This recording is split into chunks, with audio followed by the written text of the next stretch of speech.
Bienvenue dans l'émission La vérité de l'Évangile avec Andrew Wommack, un ministère d'enseignement qui se concentre sur l'amour et la grâce inconditionnelle de Dieu. Sous la nouvelle alliance, nous pouvons entrer dans le Saint des Saints avec assurance, d'une manière nouvelle et vivante. Pendant si longtemps, j'essayais d'atteindre Dieu et je me demandais « Où es-tu, Seigneur ?» Mais lorsque j'ai entendu le message d'Andrew, c'est comme si la lumière s'était allumée et j'ai su que Dieu était ici, avec nous. Et maintenant, voilà Andrew. Bienvenue dans notre émission La vérité de l'Évangile. Nous nous approchons de la fin de notre série qui a duré 4 semaines intitulée Esprit, âme et corps. Il existe un livre sur ce sujet. C'est la vérité que Dieu a utilisée pour littéralement transformer ma vie. Et je tiens à vous rappeler que demain est notre dernier jour. Nos ressources sur ce thème ne vous seront donc plus présentées pendant nos émissions. Donc je vous encourage vraiment à nous appeler ou à nous écrire. Vous pouvez vous rendre sur notre site internet ou notre chaîne YouTube pour écouter ces enseignements gratuitement. Vous pouvez aussi nous demander les liens afin de télécharger les versions MP3 que nous vous offrons. Je n'essaie pas de gagner de l'argent, mon objectif est de diffuser cette vérité parce qu'elle a transformé ma vie. Ce que j'enseigne m'a complètement changé et jusqu'à ce jour, je ne peux pas parler de ces choses sans que Dieu me remue de l'intérieur. C'est formidable et si cette série ne vous a pas enflammé, c'est que votre bois est mouillé. Sincèrement, ce sont des vérités puissantes, très puissantes. Je n'ai pas le temps de revenir sur tout ce que j'ai enseigné, mais cette semaine, j'ai parlé de l'opposition qui existe entre la chair et l'esprit. Et le mot « chair » est un terme scripturaire que la plupart des gens comprennent mal. Il s'agit simplement de votre être au naturel, voué à lui-même, sans être inspiré par Dieu, sans être oint par Dieu. Et vous pouvez appliquer cela à vos actions, à vos pensées, à vos émotions. Il y a beaucoup de gens qui, dans le domaine émotionnel, fonctionnent uniquement dans la chair. Ils se fient à leurs sentiments et à leurs émotions naturelles. Ils ne fonctionnent pas selon l'amour, la joie, la paix, selon le fruit de l'esprit qui est dans leur esprit né de nouveau. Ils sont totalement charnels, ils ne voient que le monde naturel et cela mène à la mort. Il est dit en Romains chapitre 8, verset 6, « Et l'affection de la chair, c'est la mort, tandis que l'affection de l'esprit, c'est la vie et la paix. » C'est une vérité absolue, elle ne fluctue jamais, elle ne varie jamais. Si vous expérimentez la mort dans votre vie, elle vient de l'attachement au monde charnel. Et il ne s'agit pas seulement de la mort physique. Si vous faites l'expérience de la mort physique à cause d'un cancer ou d'une maladie quelconque, c'est bien sûr une manifestation de la mort. Mais la dépression est aussi une forme de mort. La tristesse est la mort. La solitude est la mort. La peur est la mort. L'amertume, le manque de pardon, toutes ces choses sont le résultat du péché. Et Romains 6, 23 dit que le salaire du péché, c'est la mort. Donc si vous expérimentez la mort dans l'un de ces domaines, c'est parce que vos pensées sont charnelles. Et le mot charnel ici ne signifie pas le fait d'avoir des pensées de péché, mais de ne considérer que ces 5 sens, de ne se fier que ce que vous voyez, goûtez, entendez, sentez et ressentez. Avoir des pensées charnelles, c'est ne pas agir par la foi, ne pas agir dans le domaine spirituel, mais baser ses actions sur le domaine naturel. Et vous pouvez très bien être une personne très morale, tout en étant charnel, tout en restant dans la chair, en agissant seulement dans le domaine naturel. C'est très important. Imaginons que vous ayez un jardin et que je venais chez vous pour voir votre potager. Peu importe que j'ai été là ou non au moment où vous avez fait vos semences, il me suffit de regarder ce qui est en train de pousser pour savoir ce que vous avez mis en terre. Soit vous l'avez planté vous-même, soit vous avez laissé une semence être plantée par un élément extérieur comme un oiseau qui aurait déposé une graine, une mauvaise herbe ou autre. Mais quoi que ce soit qui pousse dans votre potager, vous l'avez planté ou vous lui avez permis de pousser. Et le résultat est le même. L'affection de l'esprit, c'est la vie et la paix. Si vous n'avez pas la vie et la paix, c'est parce qu'à un moment donné, vous avez entretenu des pensées charnelles. Et de la même manière que je n'ai pas à être à vos côtés lorsque vous semez vos graines et qu'il me suffise de voir ce qui pousse dans votre jardin pour savoir ce que vous avez planté, je n'ai pas à être avec vous 24 heures sur 24. Eh bien, dites-moi simplement à quoi ressemble votre vie, comment elle se déroule, et je peux vous dire ce à quoi vous avez pensé, parce que l'affection de la chair, c'est la mort. Si la mort continue de croître dans votre vie, vous avez entretenu des pensées charnelles. Je sais que les gens n'aiment pas entendre ce genre de choses et ils me reprochent de rejeter la faute sur eux. Absolument, absolument. C'est nous qui sommes le problème. Vous pouvez blâmer le diable autant que vous le voulez. Je n'ai aucune sympathie pour le diable, mais je peux parfois l'imaginer en train de nous observer et de prendre des notes en disant « Tiens, je n'aurais jamais pensé à gâcher une vie de cette manière. C'est une idée géniale. » Il s'inspire probablement de nous parfois, de certaines des choses stupides stupide que nous faisons pour gâcher notre propre vie, de la façon dont nous perdons notre temps et pensons à des choses qui ont toutes sortes de mauvaises conséquences dans notre vie. C'est incroyable. Quoi qu'il en soit, hier je parlais de Philippiens chapitre 3. Et l'apôtre Paul dit à la fin du verset 3 que nous ne devrions pas mettre notre confiance en la chair. Et il s'agit là de l'homme qui a rédigé la moitié des livres du Nouveau Testament. Un homme qui a été témoin de grands miracles. Il a vu Eutychus être ressuscité des morts. Je crois qu'il a lui aussi été ressuscité après avoir été lapidé et laissé pour mort. Selon moi, il était vraiment mort, mais dans tous les cas, il était si près de la mort que les gens qui tentaient de le tuer le croyaient mort. Mais il s'est relevé et a marché 30 km jusqu'à la ville suivante. C'est un homme qui a vu de grandes choses se produire et nous voici 2000 ans plus tard à parler de lui et cet homme dit ne placer aucune confiance dans sa chair. Pourtant, à notre époque, les gens se donnent beaucoup de mal pour avoir une bonne image d'eux-mêmes, une bonne estime de soi, pour avoir confiance en eux. Mais nous ne sommes pas censés avoir confiance en nous-mêmes, nous sommes censés avoir confiance en Dieu. C'est sain de dire « Seigneur, je ne peux rien faire sans toi ». Alors bien sûr, vous n'êtes pas censé rester planté là à ne rien faire, parce qu'à la nouvelle naissance, vous n'êtes jamais sans lui. Il ne vous délaissera jamais et ne vous abandonnera jamais. Et il est vrai que je peux tout par celui qui me fortifie, Christ. Il est donc nécessaire d'avoir cette confiance en Jésus et en votre identité en Christ, mais il ne faut placer aucune confiance dans la chair. Puis Paul poursuit en disant « Moi aussi, cependant, j'aurais sujet de mettre ma confiance en la chair. » En d'autres mots, la raison pour laquelle il ne plaçait pas sa confiance en la chair n'était pas son état pitoyable.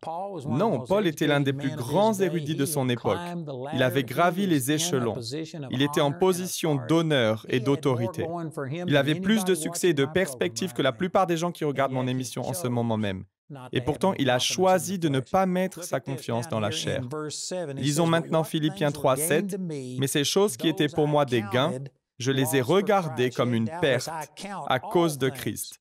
Et même je regarde toutes choses comme une perte à cause de l'excellence de la connaissance de Jésus-Christ, mon Seigneur, pour lequel j'ai renoncé à tout et je les regarde comme de la boue afin de gagner Christ. » Saviez-vous que lorsqu'il dit qu'il regarde toutes choses comme une perte, comme de la boue, l'expression originale grecque signifie en fait qu'il s'est saisi avec force de sa pensée afin de changer la valeur qu'il accordait à une chose.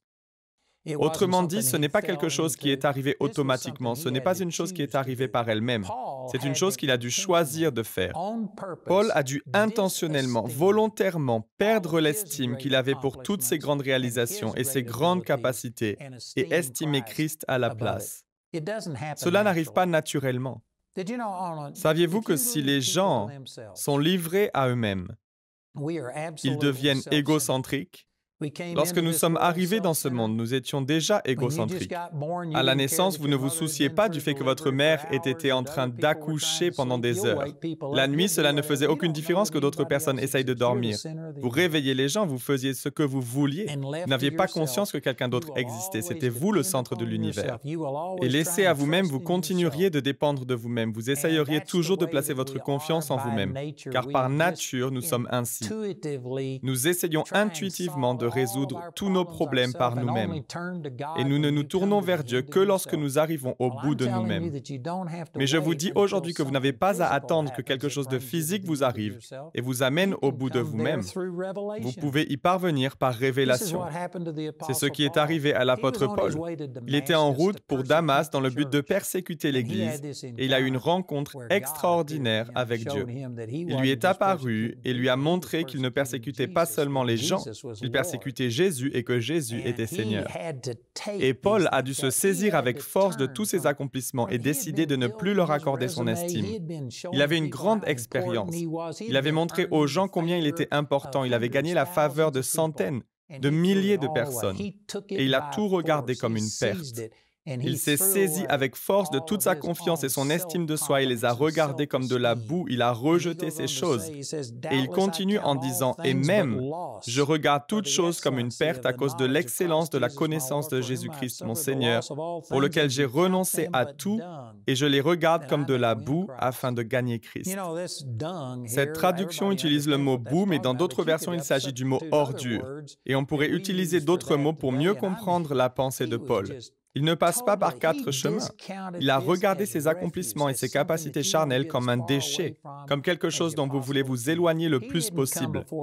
Il ne s'est pas présenté devant les gens en se vantant et en disant « Me voici, j'ai été élevé au pied de Gamaliel et je suis un Hébreu né d'Hébreu ».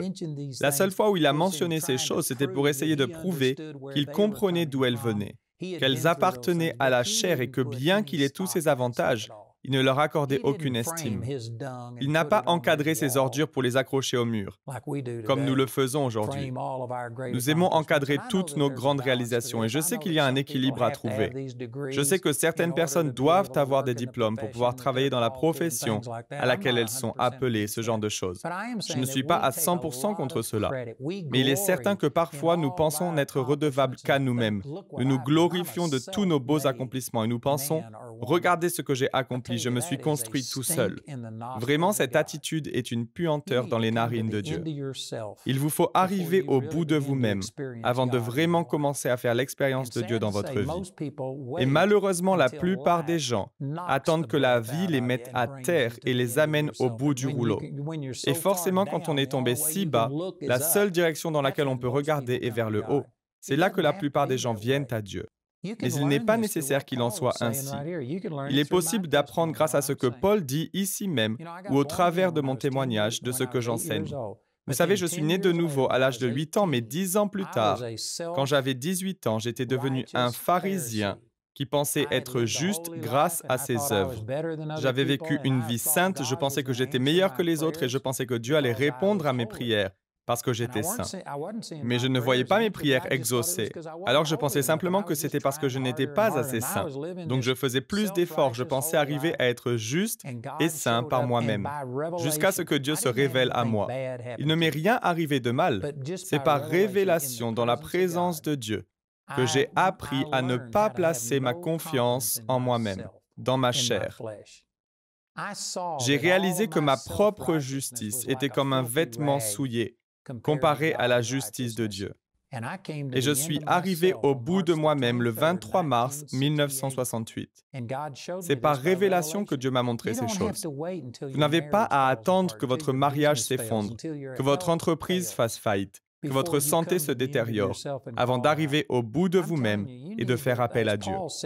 Comme Paul l'a dit, il faut vous saisir avec force de l'estime que vous avez pour tous vos accomplissements et considérer même tout comme une perte. Il a écrit « Je considère tout cela comme des ordures afin de gagner Christ ». La chose la plus précieuse pour lui était de connaître Christ. Vraiment, frères et sœurs, je sais que Dieu est en train de parler à un certain nombre d'entre vous alors que vous regardez cette émission. Votre vie est peut-être correcte par rapport à celle d'autres personnes, mais à l'intérieur, vous croulez sous le stress, sous la pression, vous vous sentez obligé de toujours être plus performant, vous pensez devoir faire en sorte d'accomplir un certain nombre de choses, vous êtes angoissé et inquiet, vous êtes comme un hamster sur une roue. Au moment même où vous vous arrêtez, si vous arrêtez de courir, vous allez être secoué dans tous les sens. Et voilà comment vous vous sentez. Vous avez fait toutes ces choses pour en arriver où vous en êtes, mais vous ne pouvez pas faire une pause, vous ne pouvez pas vous reposer, tout le poids est sur vos épaules. L'une des grandes bénédictions dans ma vie est que ce n'est pas moi qui nous ai menés à l'endroit où nous nous trouvons aujourd'hui. C'est Dieu qui l'a fait. Et vous savez quoi? Je peux faire une pause et me reposer, parce que c'est Dieu qui est à l'œuvre. Ce n'est pas moi qui construis son royaume, c'est Dieu qui le fait. Vous devez en arriver au point où vous ne mettez plus votre confiance en la chair. Puis il continue en disant qu'il désire être trouvé en lui, non pas avec ma propre justice qui viendrait de la loi, mais avec celle qui est par la foi du Christ. Une justice venant de Dieu et fondée sur la foi. Si vous avez écouté mes émissions la semaine dernière, je parlais de la différence entre avoir foi en Dieu et avoir la foi de Dieu. Lorsque nous sommes nés de nouveau, Dieu nous a littéralement donné sa foi. Et Paul a dit, « Ma vie présente dans la chair, je la vis dans la foi du Fils de Dieu. » Il n'est pas question de la foi dans le Fils de Dieu. Et dans Philippiens, la même idée est véhiculée. Il dit qu'il ne veut pas être trouvé avec sa propre justice qui viendrait de la loi, mais avec celle qui est par la foi du Christ, non par la foi en Christ.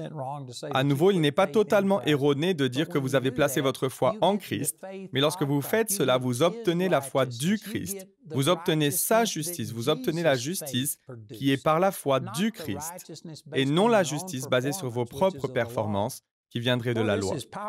Ce qu'il dit ici est vraiment puissant.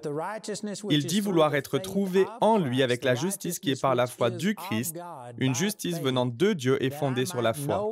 Verset 10, « Mon but est de le connaître, lui, ainsi que la puissance de sa résurrection et la communion de ses souffrances, en devenant conforme à lui dans sa mort. » Paul a cessé d'estimer toutes les choses dont il était fier, tout ce qui confortait son amour-propre, et il les a considérées comme de la boue, comme des ordures.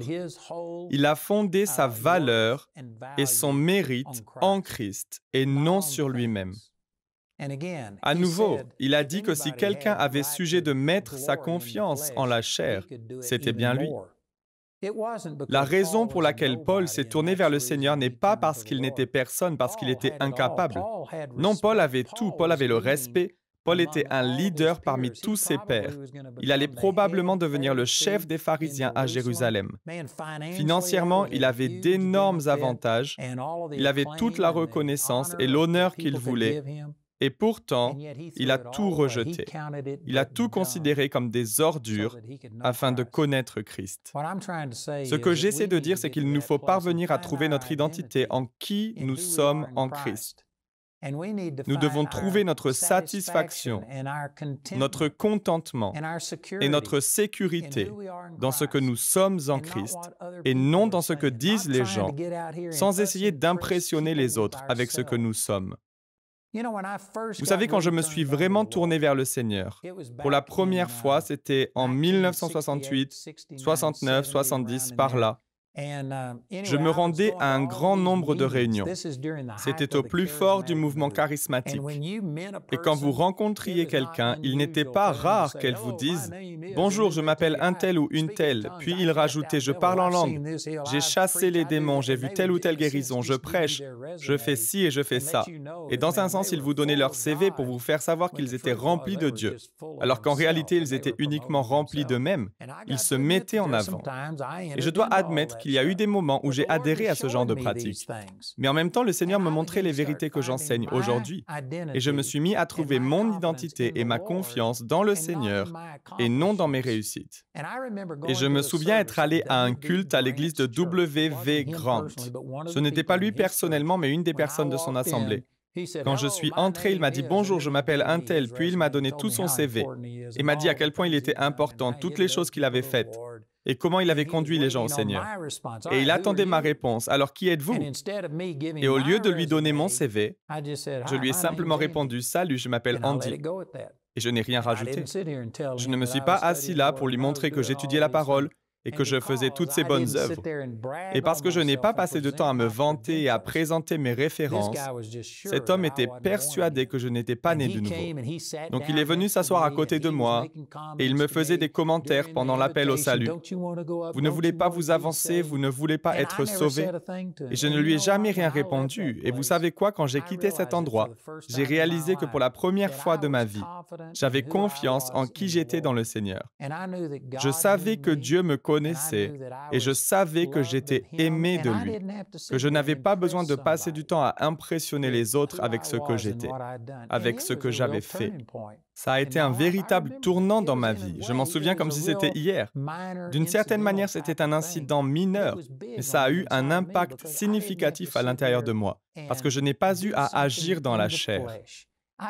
Je n'ai pas cherché à me promouvoir. J'avais tout simplement confiance en qui j'étais. Et je le dis dans l'amour, mais il y a des gens qui regardent cette émission et qui sont incapables de faire cela. Si vous allez dans un groupe, vous essayez toujours de vous mettre en avant, de faire savoir à tout le monde à quel point vous avez réussi, de faire la liste de tout ce que vous avez fait. Vous savez ce que c'est? C'est la chair. Vous placez votre fierté en vous-même et vous cherchez à gagner un certain honneur. Je ne dis pas que vous devez mentir. Si vous avez un doctorat, par exemple, ou quelque chose d'équivalent, il y a certains moments où il est nécessaire et bienvenu que vous en parliez. Je ne vous conseille pas de mentir ou de déformer les faits, mais il vous faut mettre en avant qui vous êtes en Christ, et non pas tout ce que vous avez fait pour Christ. Vous savez, ces derniers temps, Dieu m'a fait entrer en relation avec certaines des personnes les plus importantes de cette nation. Je pourrais citer des noms, mais ce serait aller à l'encontre de ce dont je parle ici. Je veux juste dire que Dieu m'a mis en contact avec certaines des personnes les plus importantes du pays, ceux qui changent les choses et font trembler l'ordre établi. Et certains d'entre eux passent leur temps à se promouvoir. Ils se glorifient eux-mêmes. Ils citent les noms de personnages importants et ils vous parlent des personnes avec qui ils passent du temps, ce genre de choses. Puis il y a d'autres personnes qui sont parmi les plus influentes et vous ne sauriez jamais qu'elles font une réelle différence si quelqu'un d'autre ne vous le disait pas. Parce que leur identité est ancrée dans le Seigneur, dans ce que Dieu a fait dans leur vie. Et je respecte ces personnes. Je crois que cela montre un certain niveau de maturité. Lorsqu'une personne vient me voir et commence à me décliner son CV et à dire qu'elle connaît la terre entière, c'est rédhibitoire pour moi. Parce qu'en réalité, je vois leur chair. Je perçois qu'elle place sa confiance dans sa chair et qu'elle se met en avant au lieu de glorifier le Seigneur. Et il n'est pas nécessaire de réfléchir et d'analyser ses comportements car la plupart des gens s'en rendent tout de suite compte.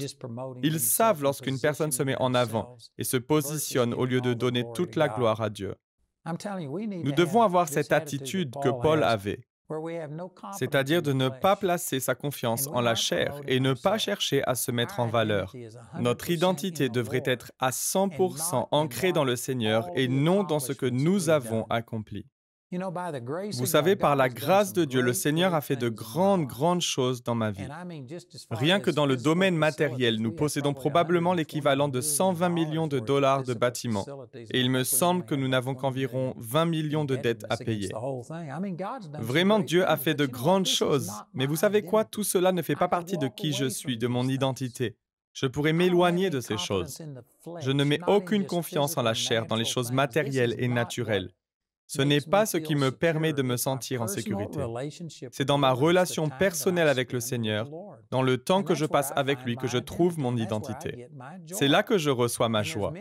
Il y a beaucoup d'avantages à cela, et l'un d'entre eux est que les choses matérielles peuvent être affectées par le diable.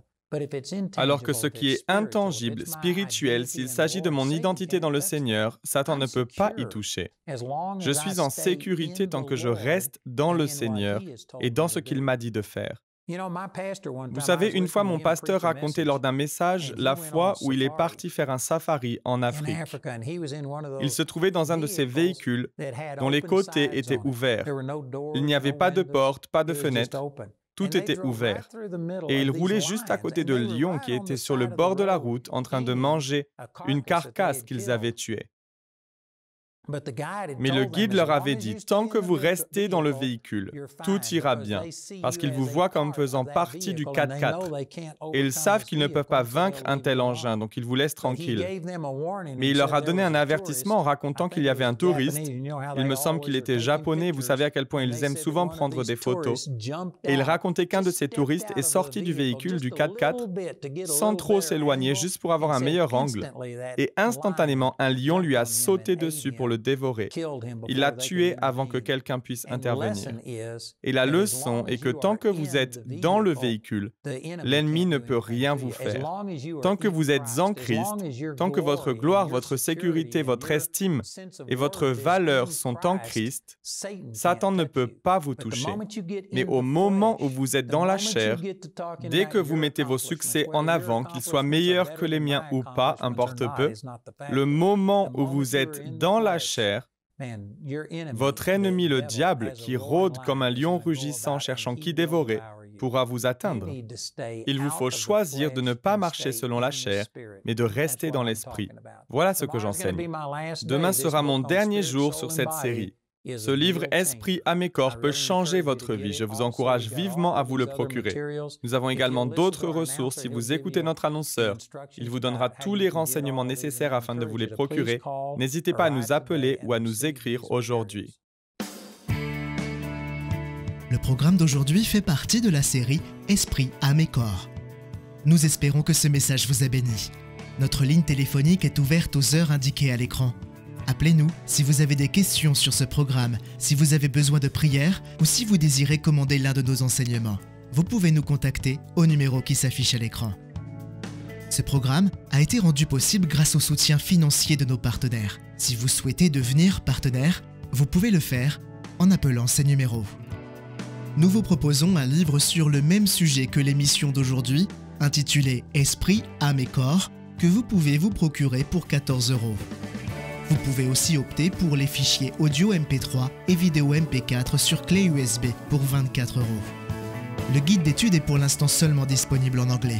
Il inclut le contenu du livre ainsi que des questions en rapport avec chaque sujet abordé afin d'étudier seul ou en groupe.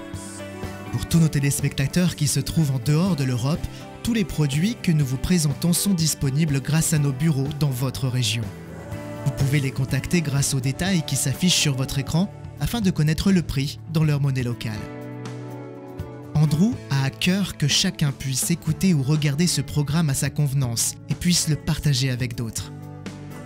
Si vous ne pouvez pas vous permettre d'acheter les CD ou DVD, nous vous enverrons un lien afin de télécharger gratuitement l'enseignement de cette semaine en version audio MP3. Notez que vous ne pouvez profiter de cette offre qu'en appelant notre ligne téléphonique. Vous pouvez nous appeler dès maintenant au numéro qui s'affiche sur votre écran. Nous nous ferons un plaisir de répondre à vos questions, de prier avec vous ou de vous aider à commander l'un de nos enseignements. Notre ligne sera ouverte pendant les heures inscrites à l'écran. Nos opérateurs téléphoniques répondront en français ou en anglais selon les informations qui se trouvent sur cette annonce. Toutes les ressources d'Andrew en français se trouvent dans les boutiques en ligne des sites internet de nos bureaux affichés à l'écran. Vous pouvez également nous joindre par email en français et en anglais aux adresses qui s'affichent sur votre écran. Nous espérons avoir de vos nouvelles. La prochaine fois dans la vérité de l'Évangile. Saviez-vous qu'au moment de ma nouvelle naissance, à l'âge de 8 ans, mon esprit était identique à ce qu'il est aujourd'hui. Mon esprit n'a pas grandi, il n'a pas changé, on ne lui a pas injecté davantage de puissance. À l'époque, j'avais déjà à l'intérieur de moi la même puissance qui a ressuscité Jésus-Christ d'entre les morts. Mais il y a bien eu un changement. Le changement a été dans le renouvellement de mes pensées. J'ai étudié la parole, Dieu m'a enseigné. Je comprends maintenant des vérités que j'ignorais auparavant. Les Écritures disent dans Proverbes chapitre 23 verset 7 « Car il est comme les pensées de son âme ». Et parce que j'ai renouvelé mes pensées, j'ai été changé. Selon Romains 12:2, je suis transformé par le renouvellement de mon intelligence, afin de discerner et de rendre manifeste la volonté de Dieu, ce qui est bon, agréable et parfait. Parce que j'ai fait cela dans le domaine de l'âme, j'ai appris à céder à Dieu et à coopérer avec lui. Il m'a enseigné des principes qui permettent au trésor qui est dans ce vase de terre de se manifester. Et nous voyons de grandes choses se produire. Il y a à peine quelques semaines, nous avons vu un bébé ressuscité d'entre les morts. J'ai déjà apporté ce témoignage. Nous voyons de grands miracles se produire. Mais comprenez que j'ai exactement le même esprit que vous si vous êtes nés de nouveau. C'est l'esprit du Christ. Mon esprit n'est pas en train de grandir, il ne change pas. Ce qui fait la différence, c'est le fait que je renouvelle mon intelligence et que je soumets la chair. Je contrôle ma chair, ou comme l'a dit Paul, je renie ma chair. Je fais mourir les actions du corps.